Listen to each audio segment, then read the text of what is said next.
નવું આપણે chapter start કરીએ જેનું નામ છે દોલન, ચેપ્ટર નંબર 14. હવે આ દોલન ચેપ્ટર છે, આના પછીનું ચેપ્ટર છે તરંગ. આ બંને ચેપ્ટરો આપણે માટે 12મા ધોરણ માટે પણ ખૂબ જ ઉપયોગી છે. આ ઉપરાંત જેડબલ્યુ અને નીટ લેવલમાં પણ આ ચેપ્ટરમાંથી ક્વેશ્ચન સોલ્વ કરવા એ એકદમ ઇઝી હોતા હોય છે અને ટૂંકમાં પૂછાય પણ છે. તો એઝ એ 12મા તરીકે પણ આ ચેપ્ટર ઉપયોગી છે અને જેડબલ્યુ નીટ લેવલે પણ આ ચેપ્ટર આપણા માટે ઉપયોગી છે. તો આપણે આનો વ્યવસ્થિત રીતે આપણે ટૂંકમાં અભ્યાસ કરવાનો છે. ઓકે, તો આપણે ગતિની વાત કરીએ તો ગતિના પ્રકાર આપણે બે પ્રકારે પાડી શકીએ કે ભાઈ ગતિ એટલે ખ્યાલ છે આપણે કે જો કોઈ પદાર્થ સમય સાથે પોતાનું સ્થાન બદલતો હોય તો તે પદાર્થ ગતિમાં છે એમ કહેવાય. તો ગતિને આ રીતે પણ આપણે ટૂંકમાં ડિવાઈડ કરી શકીએ: પુનરાવર્તિત ગતિ અને અપુનરાવર્તિત ગતિ.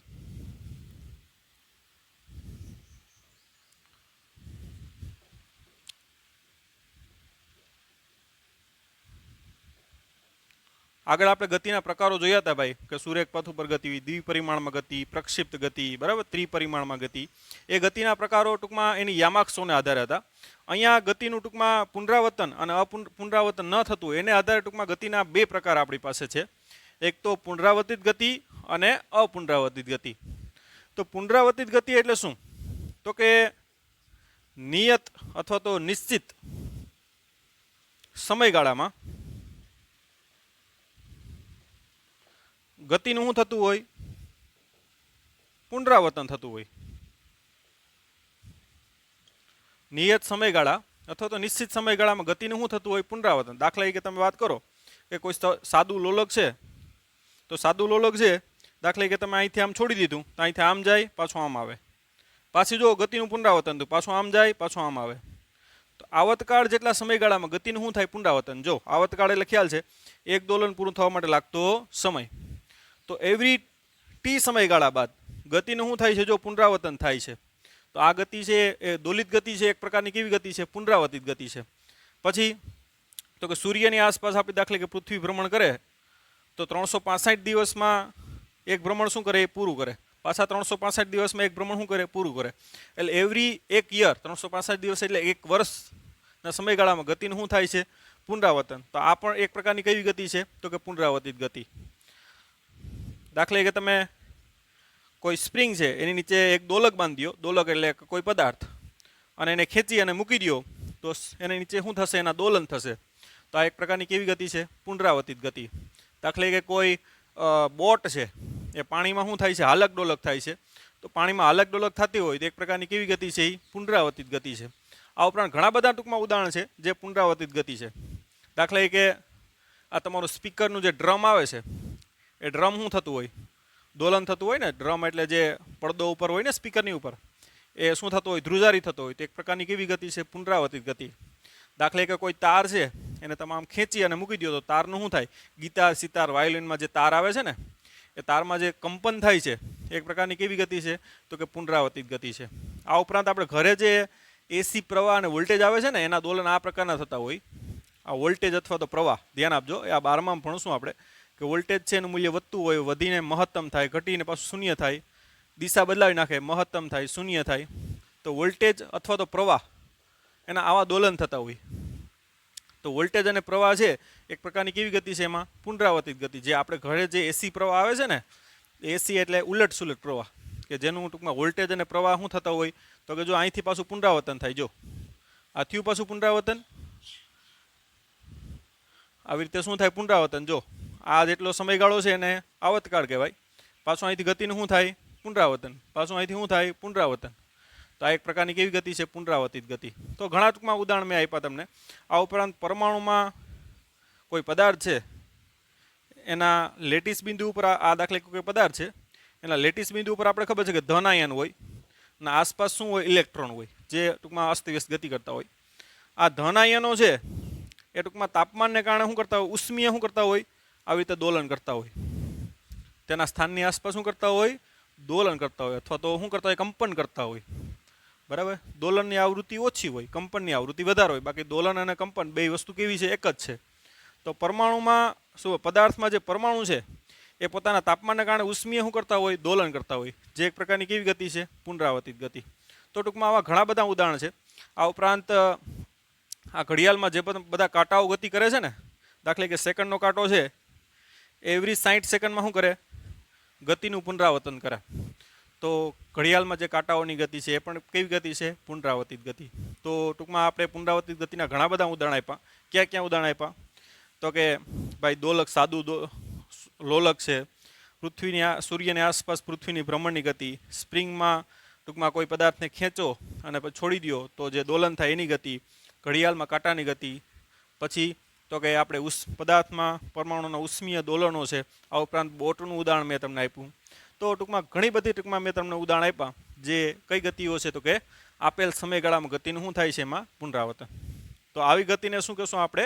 પુનરાવર્તિત ગતિ. અપુનરાવર્તિત ગતિ એટલે શું? તો કે એમાં ગતિનું પુનરાવર્તન થતું નથી. દાખલા કે સુરેખ પથ પર ગતિ છે, આપણે એમાં ગતિનું કંઈ પુનરાવર્તન ન થાય, આગળ ને આગળ જ જાય. ત્યારબાદ પ્રક્ષિપ્ત ગતિ છે. આ ઉપરાંત ત્રિપરિમાણમાં ગતિ છે, દ્વિપરિમાણમાં ગતિ છે. આ બધી ગતિઓ છે જે આપણે ચેપ્ટર નંબર ટૂંકમાં 3, 4માં અને 5માં જે ગતિઓ જોઈ, ચેપ્ટર નંબર 6માં જોઈ, તો એ બધી ગતિઓ છે. તો એ બધી ગતિઓ કેવી છે? અપુનરાવર્તિત ગતિ છે, જેમાં આપેલ સમયગાળામાં ગતિનું પુનરાવર્તન થાય નહીં. ચાક ગતિ છે ને એ પુનરાવર્તિત ગતિ છે, કેમ કે ચાક ગતિમાં આપેલ સમયગાળામાં ગતિનું શું થાય? પુનરાવર્તન થાય. તો અપુનરાવર્તિત ગતિ એટલે ગતિનું કાંઈ પુનરાવર્તન થતું નથી. જેમાં ઉદાહરણ તમે આપી શકો સુરેખ પથ ઉપર ગતિ, પ્રક્ષિપ્ત ગતિ, બરાબર, ત્રિપરિમાણમાં ગતિ. તો આપેલ સમયગાળામાં એમાં ગતિનું પુનરાવર્તન થાય નહીં. તો આ રીતે ટૂંકમાં એના બે પ્રકાર ટૂંકમાં પડ્યા. હવે પુનરાવર્તિત ગતિ છે એને આપણે આવત ગતિ પણ કહેશું, બરાબર. તો આ લખી લ્યો. ત્યારબાદ હવે આગળ વધીએ. ત્યારબાદ હવે પુનરાવર્તિત ગતિ અથવા તો એનું બીજું નામ આપણે શું આપ્યું? તો કે આવત ગતિ. એની આપણે વ્યાખ્યા લખીએ.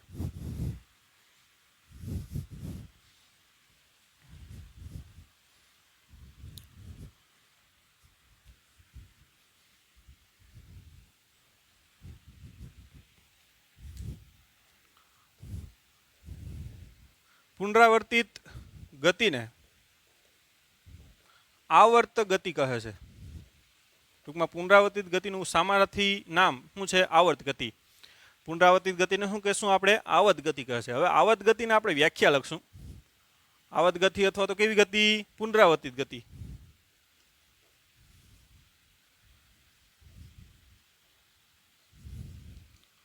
એની વ્યાખ્યા આપણે લખશું કે ભાઈ જો કોઈ પદાર્થ નિશ્ચિત પથ ઉપર જો કોઈ પદાર્થ નિશ્ચિત બિંદુને અનુલક્ષીને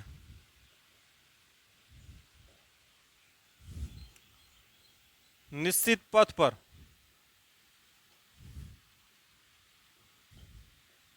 નિયત સમયગાળામાં ગતિનું પુનરાવર્તન કરતો હોય તો આવી ગતિને શું કહેશું આપણે? આવર્ત ગતિ કહે છે. ધ્યાન આપજો.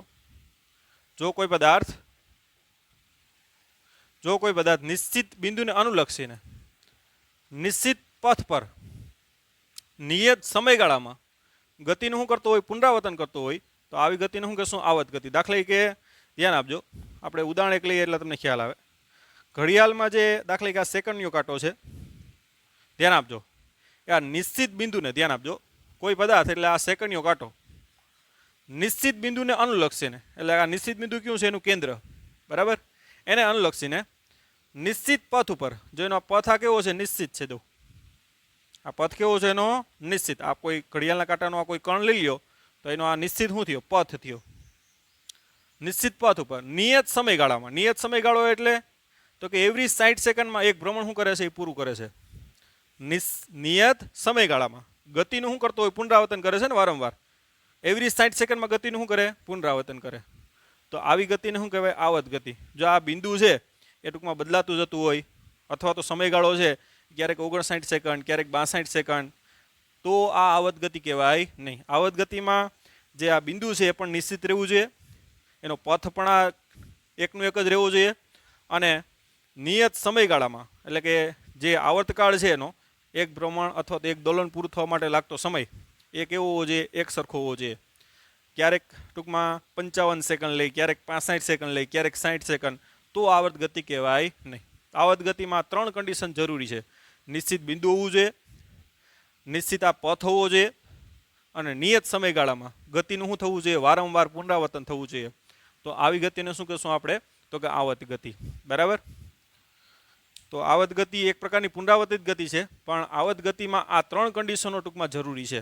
ભલે પુનરાવર્તન થતું હોય પણ ટૂંકમાં આ 3 કન્ડિશન લાગુ ન પડે તો એ આવર્ત ગતિ ન કહેવાય. બરાબર. તો આવર્ત ગતિમાં 3 કન્ડિશન થઈ અને પુનરાવર્તન થવું જોઈએ, તો ટૂંકમાં એ આવર્ત ગતિ કહેવાય. તો ઉદાહરણ તમે ઘણા આપી શકો.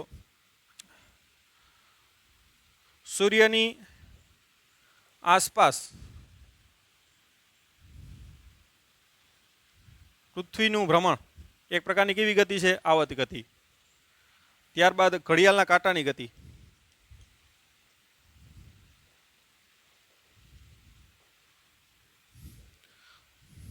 સાદું લોલક.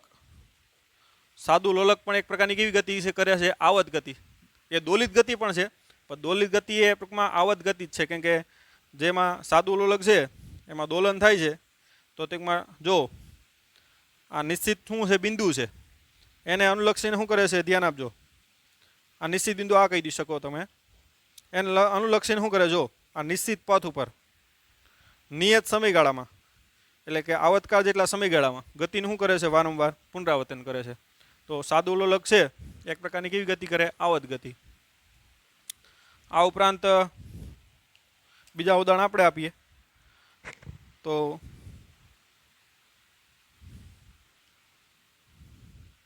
સ્પ્રિંગના દોલન. કોઈ પદાર્થ છે એને સ્પ્રિંગની નીચે બાંધી દો અને ખેંચીને મૂકી દો, તો ટૂંકમાં એનો પથ પણ નિશ્ચિત રહે અને નિયત સમયગાળામાં ગતિનું શું કરશે, પુનરાવર્તન. તો સ્પ્રિંગના દોલન છે એક પ્રકારની કેવી ગતિ છે, તો કે આવર્ત ગતિ. તો આ રીતે ટૂંકમાં ઉદાહરણ પણ આપી શકો. ઓકે. હવે આપણે દોલિત ગતિની ટૂંકમાં વ્યાખ્યા લખીએ. દોલિત ગતિ છે, ધ્યાન આપજો, એક પ્રકારની કેવી ગતિ છે, આવર્ત ગતિ છે. ધ્યાન આપજો. દોલિત ગતિ એક પ્રકારની કેવી ગતિ છે, આવર્ત ગતિ છે. પણ આવર્ત ગતિ છે એને દોલિત ગતિ કહી શકો નહીં, કારણ કે દોલિત ગતિમાં શું થતું હોય, ધ્યાન આપજો. એની આપણે વ્યાખ્યા લખીએ ત્યારબાદ તમને ખ્યાલ આવશે કે જો કોઈ પદાર્થ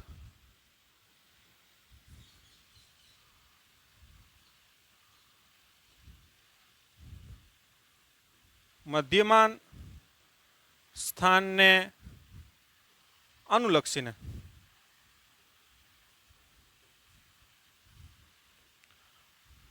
આગળ પાછળ અથવા ઉપર નીચે, આગળ પાછળ અથવા તો ઉપર નીચે આવર્ત ગતિ કરતો હોય. ધ્યાન આપજો. ધ્યાન આપજો, આવર્ત ગતિ કરતો હોય એનો મતલબ કે આ 3 કન્ડિશન આવી જાય. એમાં હવે શબ્દ આપણે આવર્ત ગતિ લખીએ એટલે આ 3 વસ્તુ આવી જાય. બરાબર. ઉપર નીચે, આગળ પાછળ અથવા તો ઉપર નીચે ગતિ કરતો હોય, તો આવી ગતિને દોલિત ગતિ કહે છે.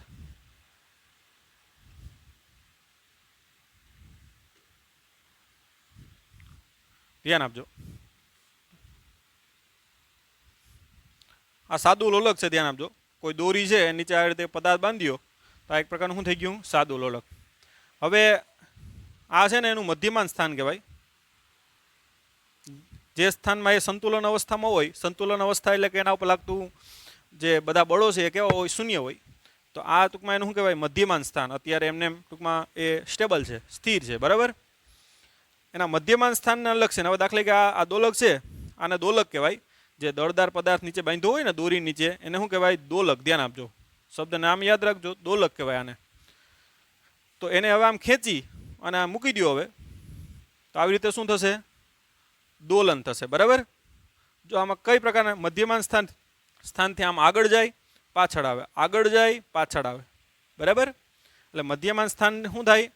આગળ પાછળ. અથવા તો દાખલા કે તમે આ કોઈ સ્પ્રિંગ છે એની નીચે આવી રીતે કોઈ પદાર્થ બાંધ્યો દળદાર, જેને આપણે દોલક કહીએ, અને અત્યારે સ્પ્રિંગ ખેંચાયેલી પણ નથી અને દબાયેલી પણ નથી, નોર્મલ કન્ડિશનમાં છે, અને આ પદાર્થ અત્યારે કેવો છે? સ્થિર છે. તો આ ટૂંકમાં શું કહેવાય? એનું મધ્યમાન સ્થાન.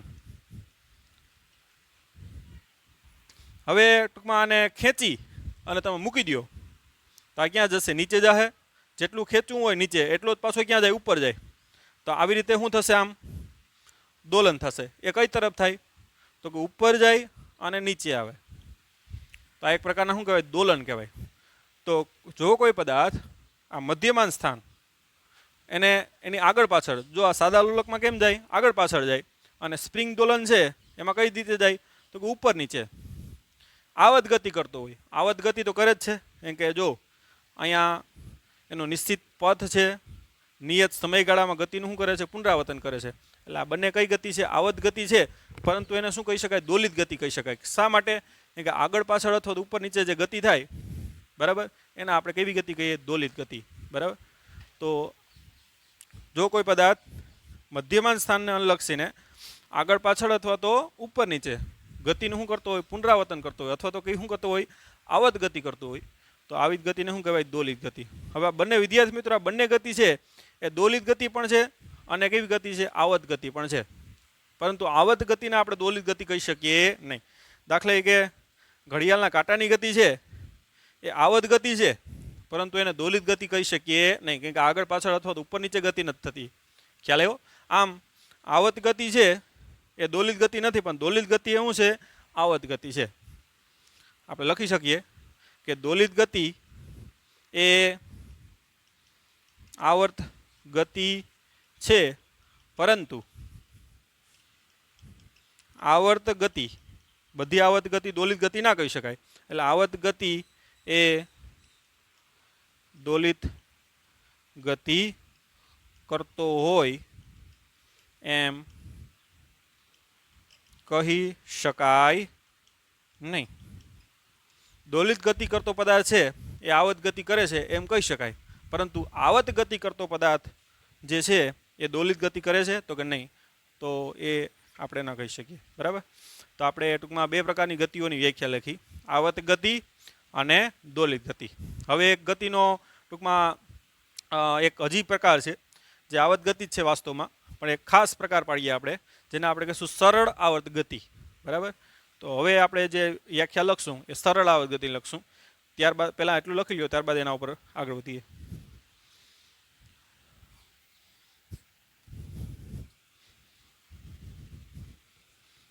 ટાઇટલ લખજો, સરળ આવર્ત ગતિ.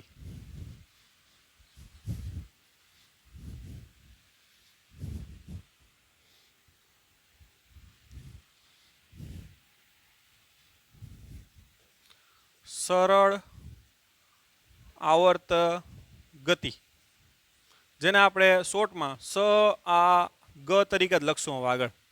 સરળ આવર્ત ગતિ એક પ્રકારની આવર્ત ગતિ છે, પરંતુ એક ખાસ પ્રકાર પાડ્યો આપણે, જેને આપણે શું કહીશું? સરળ આવર્ત ગતિ. પહેલા એની વ્યાખ્યા લખીએ આપણે.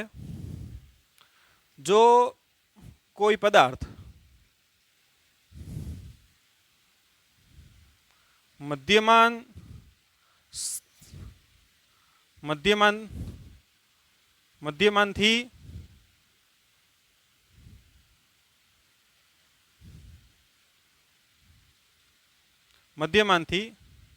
સ્થાનાંતરના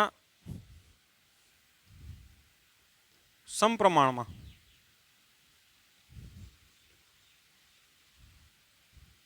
મધ્યમાન બિંદુ તરફ લાગતા બળની અસર હેઠળ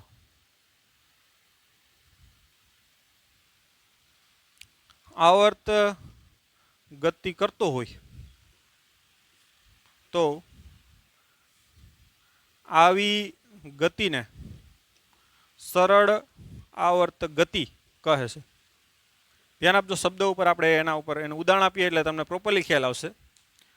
જો કોઈ પદાર્થ મધ્યમાનથી સ્થાનાંતરના સમપ્રમાણમાં અને મધ્યમાન સ્થાન તરફ અથવા તો બિંદુ તરફ જે બળ લાગતું હોય, આવા બળની અસર હેઠળ એ ટૂંકમાં આવત ગતિ કરતું હોય, તો આવી ગતિને આપણે શું કહીશું? સરળ આવત ગતિ. ઉદાહરણ એક આપીએ આપણે.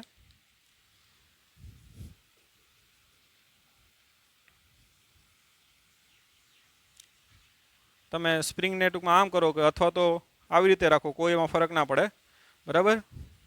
તમે આવી રીતે કરો અથવા તો આવી રીતે, બે એક જ છે. અહીંયા આપણે કોઈ પદાર્થ રાખી દઈએ, આ એનું મધ્યમાન સ્થાન કહેવાય. એમ કે સ્પ્રિંગ દબાયેલી પણ નથી અને ખેંચેલી પણ નથી, તો આ શું કહેવાય? એનું મધ્યમાન સ્થાન. ઓકે, હવે શું કરશું આપણે કે જો કોઈ પદાર્થ, એટલે આ દાખલા કે દોલક છે એ, આ પદાર્થ એ સ્થાનાંતરથી સમપ્રમાણમાં મધ્યમાનથી સ્થાનાંતરના સમપ્રમાણમાં, દાખલા કે આને x જેટલું ખેંચો, આ બ્લોકને આપણે કેટલા જેટલું ખેંચીએ? x જેટલું. એટલે ધ્યાન આપજો, આ મધ્યમાનથી આ સ્થાનાંતર આ કર્યું ને એના સમપ્રમાણમાં અને મધ્યમાન બિંદુ તરફ, એટલે ખેંચો તો જે બળ લાગશે એ કઈ તરફ લાગશે? મધ્યમાન બિંદુ તરફ લાગશે. અને એ બળ આપણે ખબર છે કે તમે આપણે ચેપ્ટર નંબર 6 માં જોઈ ગયા હતા ને કે સ્પ્રિંગમાં દાખલા કે તમે કોઈ પદાર્થને x જેટલું ખેંચો તો જે પુનઃસ્થાપક બળ લાગે ને કઈ તરફ લાગે? તો મધ્યમાન સ્થાન તરફ જ લાગે, બરાબર? મધ્યમાન બિંદુ તરફ આ જે બળ લાગે છે એ મધ્યમાન બિંદુ તરફ લાગે છે અને સ્થાનાંતરના કેવું છે? સમપ્રમાણમાં છે. માઇનસ સાઇન શું દર્શાવે? કે સ્થાનાંતર આમ કર્યું, બળ આમ લાગે છે, એટલે આપણે ખબર છે કે માઇનસ રાખીએ છીએ. તો જો કોઈ પદાર્થ મધ્યમાનથી સ્થાનાંતરના સમપ્રમાણમાં અને મધ્યમાન બિંદુ તરફ લાગતા બળની અસર હેઠળ આ એક પ્રકારની કેવી ગતિ કરશે? આપણે ખબર છે કે x જેટલો ખેંચો તો x જેટલું દબાશે અને આવી રીતે શું થશે? એના દોલન થશે, એટલે કે આવત ગતિ કરશે. તો આવી જે આવત ગતિ છે, ખાસ ગતિ છે ને, તો એને કઈ કહેશું આપણે? સરળ આવર્ત ગતિ. ખ્યાલ આવી ગયો તમને? તો ટૂંકમાં સરળ આવર્ત ગતિમાં ખાસ એક કિસ્સો હોય કે ભાઈ જે પણ બળ લાગે છે ને એ સ્થાનાંતરના કેવું હોય? જે આપણે સ્થાનાંતર કરાવીએ ને એના શું હોય? સમપ્રમાણમાં હોય. અને જે બળ લાગે છે એ મધ્યમાન તરફ લાગતું હોય. કેમ કે દાખલા કે બ્લોક આવી રીતે દબાશે તો પણ ખબર છે આપણે x જેટલું દબાય તો પુનઃસ્થાપક બળ તો કઈ તરફ લાગશે? મધ્યમાન સ્થાન તરફ જ લાગશે. ખ્યાલ આવ્યો તમને? તો તમે હવે ક્લિયરલી આમાં ઉદાહરણથી હવે સમજી શકો કે જો કોઈ પદાર્થ, એટલે આ પદાર્થ મધ્યમાનથી સ્થાનાંતરના સમપ્રમાણમાં પણ હોવું જોઈએ અને મધ્યમાન બિંદુ તરફ પણ હોવું જોઈએ. જે બળ લાગે છે ને એમાં બે કન્ડિશન હોવી જોઈએ, એ સ્થાનાંતરના સમપ્રમાણમાં હોવું જોઈએ અને મધ્યમાન બિંદુ તરફ હોવું જોઈએ. આ બળની અસર હેઠળ આ જે પદાર્થ છે એ કેવી ગતિ કરે છે? આવત ગતિ કરે છે. તો આવી આવત ગતિને આપણે કેવી ગતિ કહી શકીએ? તો કે સરળ આવત ગતિ કહી શકીએ, જેને ઇંગ્લિશમાં કહેવાય સિમ્પલ હાર્મોનિક મોશન, એટલે કે એને આપણે SHM પણ કહી શકીએ, બરાબર? સરળ આવત ગતિ, જેને ઇંગ્લિશમાં શું કહેવાય? સિમ્પલ હાર્મોનિક મોશન, એટલે એને આપણે ઇંગ્લિશમાં SHM પણ કહી શકીએ. ઓકે, તો આ ખાસ વસ્તુ હવે યાદ રાખજો. કોઈ સરળ આવત ગતિ કરે છે એ ક્યારે કહી શકાય? તો કે જે બળ છે એ સ્થાનાંતરના કેવું હોવું જોઈએ? સમપ્રમાણમાં હોવું જોઈએ અને કઈ તરફ લાગવું જોઈએ? મધ્યમાન સ્થાન તરફ લાગવું જોઈએ. અને જો આવત ગતિ થાય તો એવી આપણે ગતિને આપણે કઈ ગતિ કહેશું? સરળ આવત ગતિ. આ વિદ્યાર્થી મિત્રો છે ને એ રેખીય સરળ આવત ગતિ કહી શકો. દાખલે કે કોઈ આધાર છે એમાં સાદું લોલક છે, તો સાદું લોલકમાં જે ટૂંકમાં જે ગતિ થાય છે ને એ કોણીય સરળ આવત ગતિ છે. કે એમાં જે તમે દાખલે કે કોણીય સ્થાનાંતર કરો એ આપણે સાબિત કરશું આગળ કે થીટાના કેવું હોય? સમપ્રમાણમાં. અહીંયા x ની જગ્યાએ શું આવશે? કોણીય સ્થાનાંતર. અહીંયા રેખીય સ્થાનાંતર હોય, અહીંયા બળ હોય તો અહીંયા ખબર છે આપણે ટોર્ક આવશે. અને આપણે ટૂંકમાં જ્યારે સાદું લોલક ભણશું ત્યારે આપણે જોશું કે ટોર્ક છે એ સ્થાનાંતરના કેવું હશે? સમપ્રમાણમાં હશે, બરાબર? તો આવી ગતિને આપણે કેવી ગતિ કહી શકીએ? કોણીય સરળ આવત ગતિ. તો એમાં બળની જગ્યાએ આપણે શબ્દ શું રાખવો પડે? ટોર્ક રાખવો પડે.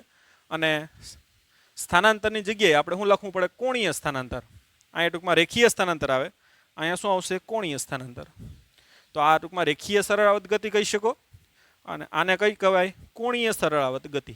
તો બે પ્રકારની ટૂંકમાં આવર્ત ગતિ, સરળ આવર્ત ગતિ હોય, રેખીય સરળ આવર્ત ગતિ અને કોણીય સરળ આવર્ત ગતિ. તો એ પણ આપણે લખવાનું છે. ઓકે, આ લખી લ્યો.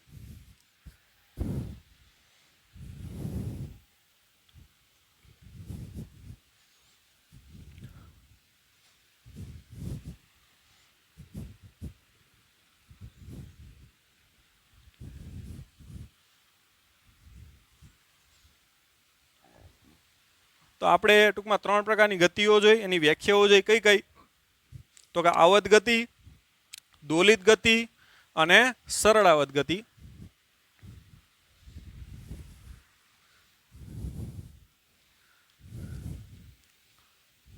હવે સરળ આવર્ત ગતિ માટે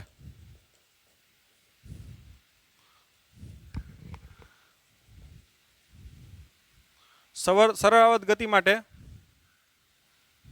ટૂંકમાં આવૃત્તિ કોને કહેવાય? આવર્તકાળ, સ્થાનાંતર, પછી કંપવિસ્તાર, મધ્યમાન સ્થાન, કોણીય આવૃત્તિ. આ બધી ભૌતિક રાશિને શું કરીએ આપણે? વ્યાખ્યાયિત કરીએ. બરાબર? કે સરળ આવર્ત ગતિ માટે આવૃત્તિ, આવર્તકાળ, સ્થાનાંતર, કંપવિસ્તાર, મધ્યમાન સ્થાન, કોણીય આવૃત્તિ આ શું છે એના માટે આપણે એની ટૂંકમાં અલગ અલગ વ્યાખ્યાઓ જોઈએ. બરાબર? ત્યારબાદ આપણે દોલન છે એનું શું જોશું? સમીકરણ જોશું. બરાબર? ઓકે, તો આપણે પહેલાં તો એક શું કરીએ તો કે એક સરળ આવર્ત ગતિ કરતો કિસ્સો જ લઈ લઈએ. ધ્યાન આપજો. પછી આપણે બધીને વ્યાખ્યાયિત કરવાનું છે: આવૃત્તિ, આવર્તકાળ, સ્થાનાંતર, કંપવિસ્તાર, મધ્યમાન સ્થાન. બરાબર? તો ટાઇટલ લખી શકો કોણીય સરળ આવર્ત ગતિ માટે ગતિના ટૂંકમાં પદો, જેમાં બધા આવી જાય ટૂંકમાં, અથવા તો એની સાથે સંકળાયેલી ભૌતિક રાશિઓ. સરળ આવર્ત ગતિ સાથે સંકળાયેલી ભૌતિક રાશિઓ. તો ટૂંકમાં આ ટાઇટલ લખવાની કંઈ જરૂર નથી આટલું લાંબુ.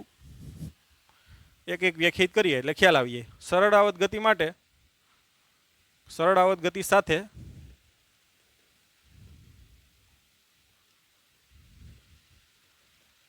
ભૌતિક રાશિઓ. ઓકે,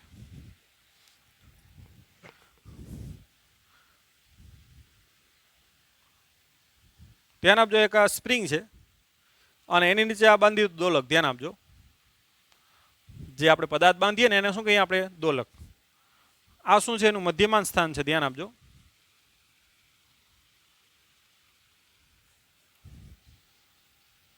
મધ્યમાન સ્થાન છે. ઓકે, આ ટી બરાબર T0 સમય છે. હવે આપણે અલગ અલગ સમયે ટૂંકમાં એની સ્થિતિ દર્શાવવાની છે. માનો કે હું છે એને દબાવું છું આ રીતે. આ દોલકને શું કરું છું? આ સ્પ્રિંગને આ રીતે દોલકને ઉપર લઈ જાઉં છું. દાખલા કે T1 સમયે એને હું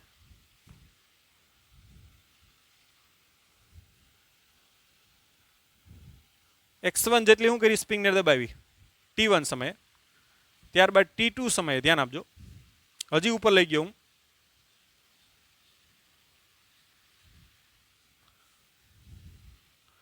આ x2 બરાબર હું કહી દઉં? એ કહી દઉં.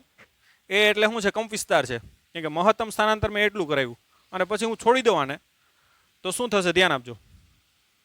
અહીંથી આમ બળ લગાડ્યું એટલે પહેલાં x1 સમય T1 સમય x1 પૂછ્યું, T2 સમય ક્યાં પૂગ્યું? x2, જેને આપણે શું કહી દઈએ? કંપવિસ્તાર A. બરાબર? મહત્તમ સ્થાનાંતર જેને શું કહીએ આપણે? કંપવિસ્તાર. તો હવે પાછું ક્યાં આવશે? T3 સમયે એ નીચે આવશે અને પાછું ટૂંકમાં x1 સમયે ટૂંકમાં x1 સ્થાનાંતરે આવે પાછું. T4 સમયે પાછું ક્યાં આવશે? તો કે મધ્યમાન સ્થાન ઉપર આવશે. હજી આપણે આગળની સ્થિતિ દોરીએ તો સ્પ્રિંગ ખેંચાશે. ધ્યાન આપજો. એના જડત્વને કારણે. કેમ કે જેટલી ટૂંકમાં એ જેટલું એને દબાવી તો એ જેટલી શું થાય? તો કે ખેંચાશે. બરાબર? કોને કારણે? તો કે ગતિના જડત્વને કારણે. તો પાછું ક્યાં આવશે?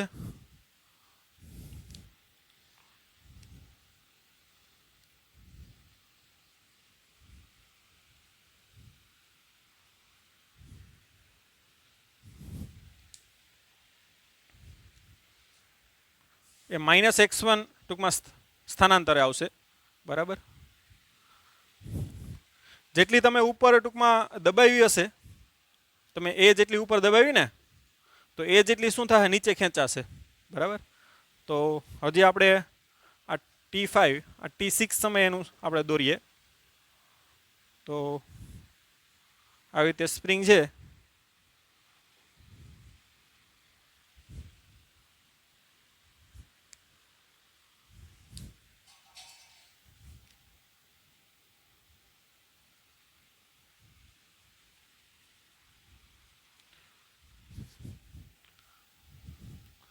આ નીચે તરફ છે એટલે ઋણ x અક્ષ થાય, એટલે ટૂંકમાં એ જેટલી ખેંચાણી દબાણી હોય તો એ જેટલી શું થશે, ખેંચાશે, બરાબર.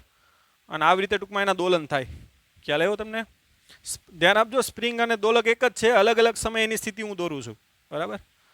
એટલે પાછો એ ટૂંકમાં સ્પ્રિંગ હવે શું થશે, મહત્તમ ખેંચાઈ ગયા, હવે પુનઃસ્થાપક બળ લાગશે, એને કારણે શું થશે, દબાશે. અને આપણે T7 સમયે દોરીએ એનું.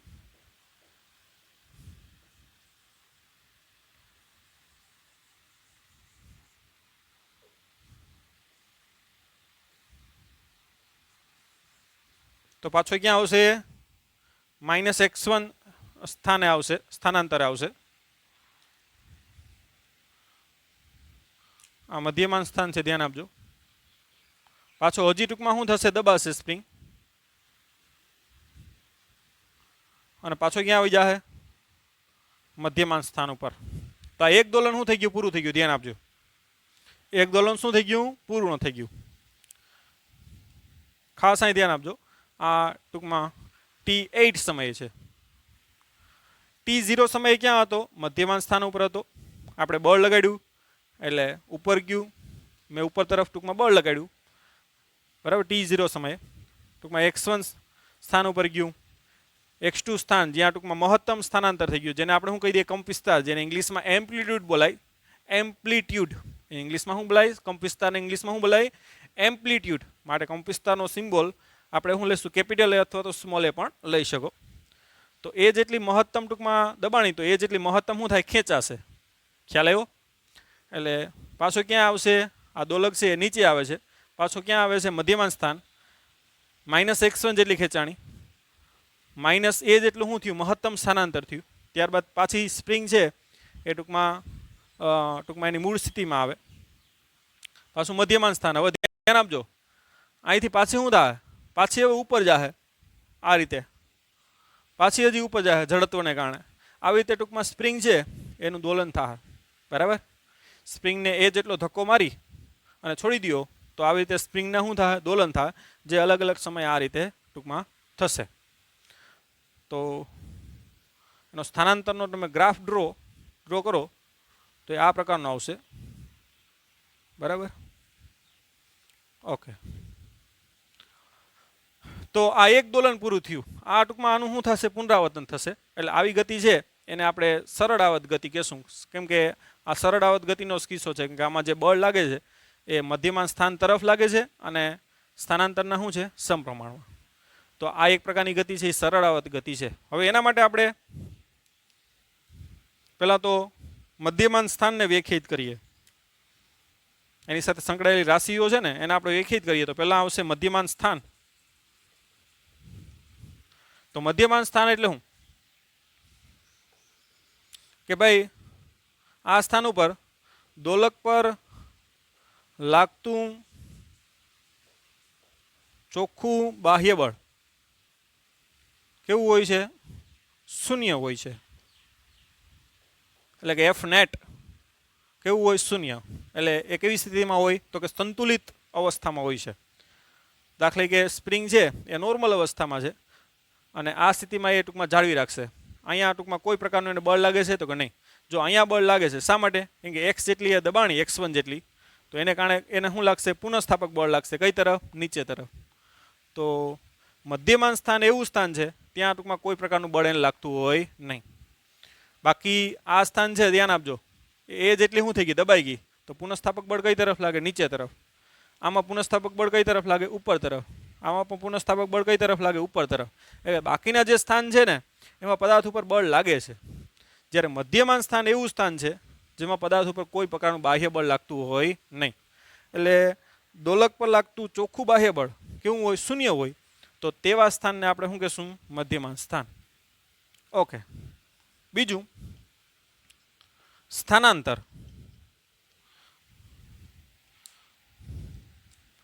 તો મધ્યમાન સ્થાનથી ઉપર અથવા નીચે તરફ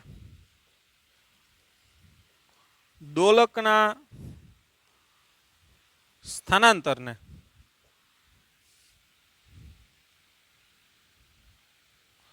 મધ્યમાન સ્થાનથી આ ઉપર તરફ અથવા તો કઈ તરફ? નીચે તરફ જે ટૂંકમાં એનું સ્થાનાંતર થાય એને શું કહેશું આપણે? ઉપર તરફ, મધ્યમાન સ્થાનથી ઉપર અથવા તો નીચે તરફ સ્થાનાંતરને આપણે લખું ખાલી સ્થાનાંતરને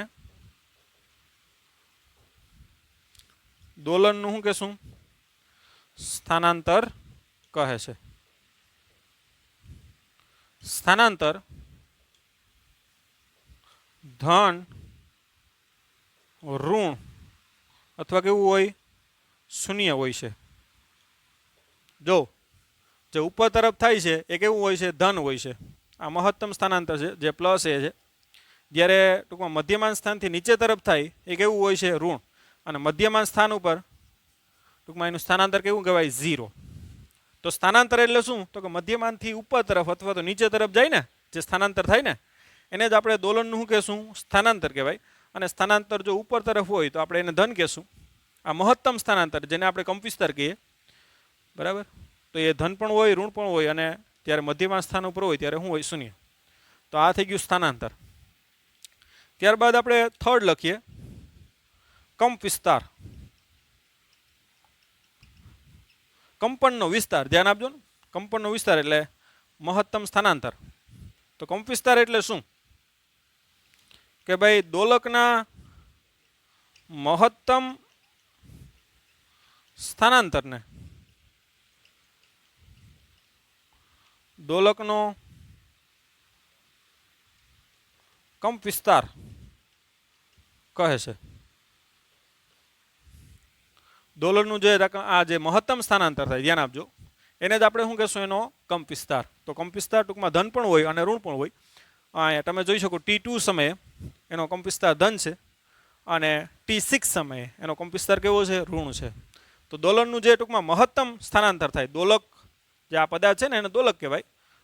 એ દોલકના મહત્તમ સ્થાનાંતરને દોલનનો શું કહેવાય? કંપ વિસ્તાર. અથવા અહીં દોલન પર લખી શકો તમે. દોલક ન લખવું હોય તો દોલન પર લખી શકો. દોલનના, કેમ કે અહીંયા દોલક લખો તો વધારે બેટર રહી, કેમ કે દોલકનું જ અહીં શું થાય? મહત્તમ સ્થાનાંતરને અહીં શબ્દ તમે એવો લખી શકો, દોલનનો શું કહેવાય? કંપ વિસ્તાર કહે છે. ઓકે. તો આ થઈ ગઈ 3 ભૌતિક રાશિઓ. હજી આપણે ટૂંકમાં આવર્તકાળને વ્યાખ્યાયિત કરવાનો, આવૃત્તિને. તો આટલું લખી લ્યો, ત્યારબાદ આપણે નીચે જ લખતા જઈએ. ઓકે.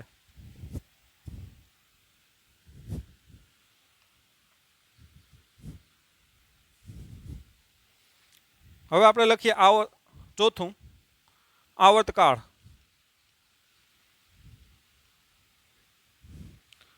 તો આવર્તકાળ એટલે શું? તો કે એક દોલન પૂરું થવા માટે લાગતા સમયને દોલનનો આવર્તકાળ કહે છે. અહીંયા જોવો તમે કે અહીંયા હતો, ટૂંકમાં ઉપર ગયો, મહત્તમ ઉપર ગયો, પાછો અહીંયા નીચે આવ્યો, મધ્યમાન સ્થાન જેટલો ખેંચાશે, જેટલો દબાણો એટલો પાછો ખેંચાશે, અને પાછો હતો ત્યાં આવ્યો. તો એક દોલન અહીંયા શું થઈ ગયું? પૂરું થઈ ગયું. હવે પાછું આ રિપીટ થશે, બરાબર? તો એક દોલન પૂરું થવા માટે જે લાગતો સમય છે એ સમયને જ આપણે શું કહેશું? આવર્તકાળ. તો આવર્તકાળ અહીં T છે એ ઘણા જેટલો હોય? તો કે T0 થી T8 સુધીનો જે સમય છે ને એ સમયને શું કહેશું આપણે? આવર્તકાળ. તો આવર્તકાળ એટલે એક દોલન પૂરું થાય એના માટે જે સમય લાગે એ સમયને શું કહેશું? આવર્તકાળ. અથવા તો આ રીતે પણ વ્યાખ્યાયિત કરી શકાય કે જે સમયગાળા બાદ ગતિનું પુનરાવર્તન થતું હોય તેવા સમયગાળાને દોલન અથવા તો ભ્રમણ, કેમ કે ભ્રમણ થતું હોય તો ભ્રમણનો આવર્તકાળ કહેવાય, દોલન થતું હોય તો દોલનનો આવર્તકાળ કહેવાય. દોલનનો આવર્તકાળ કહે છે. કેમ કે આ સમયગાળા બાદ ગતિનું શું થાય છે? પુનરાવર્તન. માટે એ રીતે પણ વ્યાખ્યાયિત કહી શકો કે જે સમયગાળા બાદ ગતિનું શું થાય? પુનરાવર્તન. કેમ કે અહીંયા જે આ કેપિટલ ટી સમય છે ત્યાંથી આ ગતિનું શું થાય? પુનરાવર્તન થાય. તો એ સમયગાળાને આપણે આવર્તકાળ કહી શકીએ. પાંચમું, ધ્યાન આપજો, આવૃત્તિ,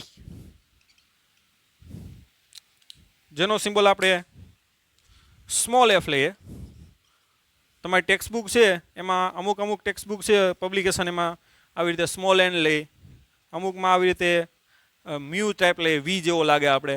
પણ આપણે આવૃત્તિનો સિમ્બોલ છે એ શું લેવાનો છે? Small F. બરાબર? આવૃત્તિની ઇંગ્લિશમાં ફ્રીક્વન્સી કહેવાય, અને ફ્રીક્વન્સીનો આપણે એફ લઈ અને લેશું. બરાબર? ઓકે. તો આવૃત્તિ એટલે શું? તો કે એકમ સમયમાં, એકમ સમય એટલે કે 1 સેકન્ડ એમ. બરાબર? એકમ સમયગાળા સમયમાં દોલનની સંખ્યાને, ભ્રમણ થતું હોય તો ભ્રમણની સંખ્યા આવે, દોલન થતું હોય તો દોલનની સંખ્યા. બરાબર? એકમ સમયમાં દોલનની સંખ્યાને દોલનની આવૃત્તિ કહે છે. એકદમ સિમ્પલ ભૌતિક રાશિ છે ભાઈ, કે 1 સેકન્ડમાં કેટલા દોલન થાય તો એને શું કહેવાય? દોલનની આવૃત્તિ. 1 સેકન્ડમાં 10 દોલન થતા હોય તો એની આવૃત્તિ કેટલી કહેવાય? 10. 1 સેકન્ડમાં દાખલા કે 50 દોલન થતા હોય તો એની આવૃત્તિ કેટલી કહેવાય? 50. તો એનું સૂત્ર આપણે મેળવવું હોય તો એકદમ સિમ્પલ રીતે મેળવી શકીએ કે ભાઈ ટી જેટલા સમયમાં, ધ્યાન આપજો, કેટલું દોલન થાય? 1 દોલન થાય ને. કેમ કે આવર્તકાળ જેટલો સમય, ટી એટલે શું છે? આવર્તકાળ છે. ધ્યાન આપજો, આવર્તકાળનો સિમ્બોલ શું લઈએ આપણે? Capital T. તો આવર્તકાળ જેટલા સમયમાં આપણે ખબર છે કે કેટલું દોલન થાય? 1 દોલન થાય. તો 1 સેકન્ડમાં દોલનની સંખ્યા કેટલી? કેમ કે 1 સેકન્ડમાં દોલનની સંખ્યા, એને જ આપણે નામ શું આપી દીધું? આવૃત્તિ. આવૃત્તિ એટલે દોલનની સંખ્યા છે, અથવા તો ભ્રમણ થતું હોય તો ભ્રમણની સંખ્યા. હો, બરાબર? તો 1 સેકન્ડમાં દોલનની સંખ્યા, એને શું કહેશું આપણે? આવૃત્તિ. તો એની ત્રિરાશિ આપણે આરામથી લખી શકીએ ભાઈ, કે ટી જેટલા સમયમાં કેટલું દોલન થાય? 1 દોલન થાય. તો 1 સેકન્ડમાં કેટલા દોલન થાય? એને નામ આપણે શું આપ્યું? આવૃત્તિ. તો આવૃત્તિ એફ બરાબર આ બેનો ગુણાકાર 1/, છેલ્લું પેલું પદ ક્યાં જાય? નીચે. એટલે આવૃત્તિ એફ બરાબર શું થાય? 1/t. તો આવૃત્તિનું સૂત્ર શું થાય? તો કે 1/, આવર્તકાળ. તો જે આપશે તમને શું આપશે? 1 સેકન્ડમાં દોલનની સંખ્યા. અને એનો જો એકમ છે એ શું થશે? Second inverse. અથવા તો મહાન વૈજ્ઞાનિક હેનરીચ રુડોલ્ફ હર્ટ્ઝ, જેણે ટૂંકમાં વિદ્યુતચુંબકીય તરંગોની શોધ કરી પ્રયોગશાળામાં, એના ઉપરથી આવૃત્તિનો જે ટૂંકમાં એકમ છે સેકન્ડ ઇનવર્સને આપણે શું કહીએ? હર્ટ્ઝ પણ કહીએ. તો હર્ટ્ઝ એટલે આ રીતે લખાય. ધ્યાન આપજો, કેપિટલ એચ અને આવી રીતે નીચે ઝેડ કરવાનું થાય. આ રીતે ઝેડ નહીં, ક્યાં? અહીંયા નીચે. બરાબર? તો આવૃત્તિનો જે એકમ છે એ સેકન્ડ ઇનવર્સ અથવા તો શું છે? હર્ટ્ઝ. તો દાખલા કે હું કહું કે 50 હર્ટ્ઝ આવૃત્તિ કેટલી છે? 50 હર્ટ્ઝ. તો તમને હવે કોમન સેન્સ આવી જોઈએ કે ભાઈ 1 સેકન્ડમાં કેટલા દોલન થાય? 50. કે આ રીતે પણ લખાય, 50 સેકન્ડ ઇનવર્સ. આવૃત્તિ દાખલા કે હું કહું કે 5 હર્ટ્ઝ, તો આનો મતલબ શું થાય? કે 1 સેકન્ડમાં કેટલા દોલન થાય? 5 દોલન. અથવા તો 1 સેકન્ડમાં ભ્રમણ થતા હોય તો કેટલા થાય? 5 ભ્રમણ. ખ્યાલ આવ્યો? તો આવી સેન્સ હોવી જોઈએ. બાકી આવૃત્તિ એમ હોય તો એનો કોઈ મતલબ છે નહીં. આવૃત્તિ 100 હર્ટ્ઝ હોય તો તમને એક કોમન સેન્સ આવવી જોઈએ કે ભાઈ 1 સેકન્ડમાં કેટલા દોલન થાય છે? 100 દોલન થાય છે. અથવા તો ભ્રમણ હોય તો ભ્રમણ કેટલા થાય? 100 ભ્રમણ થાય. તો આવૃત્તિ એટલે કે એકમ સમયમાં, એટલે કે 1 સેકન્ડમાં ભ્રમણની સંખ્યા. ઓકે, લખી નાખો.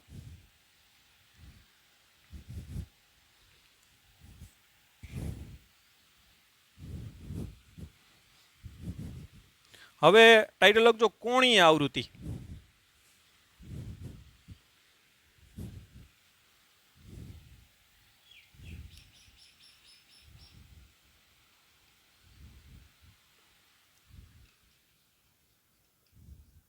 જેનો સિમ્બોલ છે ઓમેગા. તો કોણીય આવૃત્તિ એટલે શું? જો આપણે ચાક ગતિમાં છે ને કોણીય વેગ કહેતા હતા, પણ અહીંયા દોલિત ગતિમાં શું કહેશું એને કોણીય આવૃત્તિ, બાકી કંઈ એમાં કંઈ ફરક છે નહીં. તો દોલન થતું હોય એમાં આપણે કોણીય વેગને બોલતા શું બોલીએ? કોણીય આવૃત્તિ બોલીએ. તો કોણીય વેગની જે હતું એ જ છે કે ભાઈ એકમ સમયમાં દોલકે કાપેલા ખૂણાને દોલનની કોણીય આવૃત્તિ કહે છે. તો દોલનની કોણીય આવૃત્તિ ઓમેગા, જેને આપણે કહીશું એકમ સમયમાં કાપેલો ખૂણો, એટલે કાપેલો કુલ ખૂણો અને છેદમાં શું આવે? કુલ સમય. બરાબર. તો ઓમેગા બરાબર શું આવશે? થીટાના છેદમાં ટી.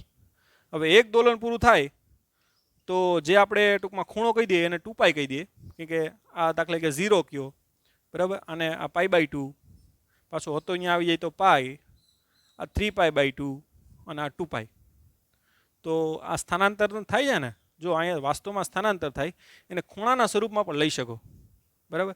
જો આ મધ્યમાન સ્થાનથી મહત્તમ ઉપર ગયો π/2, પાઈ, 3π/2 અને પાછો હતો અહીંયા આવી જાય તો 2π. ધ્યાન આપજો, હવે એ રીતે જ લેવાનું છે. ભલે છે અહીંયા સ્થાનાંતર, પણ આપણે એને ખૂણાના સ્વરૂપમાં પણ લઈ શકીએ. જો મહત્તમ ઉપર ગયો 90નો કાપ્યો એટલે કે π/2, પાછો અહીંયાથી નીચે આવે પાછો π/2 કાપ્યો એટલે પાઈ, પાછો π/2 નીચે ગયો એટલે કેટલો ખૂણો? 3π/2 અને હતો અહીંયા આવી જાય તો 2π. તો ટૂંકમાં એક દોલન પૂરું થાય છે ને અહીંયા, તો કેટલો ખૂણો કાપ્યો? 2π. તમે કહેશો કે સાહેબ અહીં તો સ્થાનાંતર થાય છે, પણ સ્થાનાંતરને આપણે ખૂણાના સ્વરૂપમાં દર્શાવવાનું છે. જો આ 0 દાખલા કે આને 45 કહી દો, અને 90માં પાછા 90 નાખો એટલે 180, પછી એમાં પાછા 90 નાખો એટલે 270, એટલે 3π/2. ખ્યાલ આવ્યો? એટલે જો આને આપણે π/2 કહી શકીએ, આને આપણે શું કહી શકીએ? પાઈ કહી શકીએ. આ 3π/2 અને હતો અહીંયા આવી ગયો તો 2π. એટલે એક દોલન પૂરું થયો તો ખૂણો કેટલો કાપ્યો? 2π. અને જે એના માટે લાગે સમયગાળો જે લાગે એને જ આપણે શું કહીએ? આવતકાળ. એટલે દોલનની જે કોણીય આવૃત્તિ છે ઓમેગા, એ શું લખાઈ શકાય? 2π/t, અથવા તો 1/t એટલે શું લખાય? f. એટલે શું લખાય? એને 2πf પણ લખી શકો. તો ખાસ ધ્યાન આપજો, કોણીય આવૃત્તિ એ કોણીય વેગ જ છે, પણ દોલન અથવા ભ્રમણ થાય અહીંયા દોલન થાય એટલે નામ શું આપી દીધું? કોણીય આવૃત્તિ.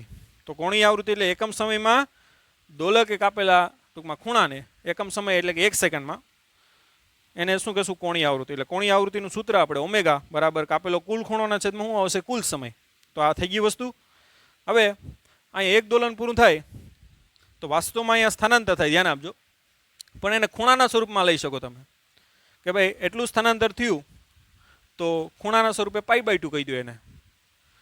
તો પાછું અહીં નીચે આવે એટલે π/2 હતા π/2 એટલે પાઈ.